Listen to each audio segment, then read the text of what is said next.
वाईटातून सुद्धा चांगलं घडतं किंवा देवेंद्र फडणवीसच्या हातून आम्हाला एकत्रित आणण्याचा प्रयत्न म्हणजे प्रयत्न झाला, आम्ही एकत्रित आलो. पण उद्धव साहेबांनी आमच्यात अंतरपाठ काढला, म्हणजे कोण नवरा होतं आणि कोण नवरी होतं हेच कळायला मार्ग नाही. म्हणून आणखीनही त्यांच्या मनामध्ये असलेली खतखत त्यांनी बोलून दाखवलेली. सिरियसली सांगतो, ही युती होणार नाही.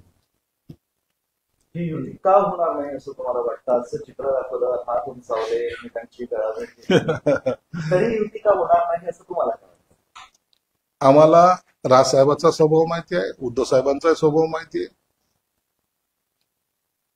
पक्षासाठी काय करायची, कोणती भूमिका घ्यायची हे राजसाहेब चांगले जाणून आहेत. आणि हे पहिलं पाऊल जरी टाकलं असलं तर अनेक शिड्या चढल्यानंतर आतमध्ये मंदिरामध्ये प्रवेश मिळणार आहे. म्हणून तेवढा कालावधी आपल्याला वाट पाहावी लागेल. आज आपण त्याच्या युतीवर बोलणं सुद्धा उचित होणार नाही असं मला वाटतं.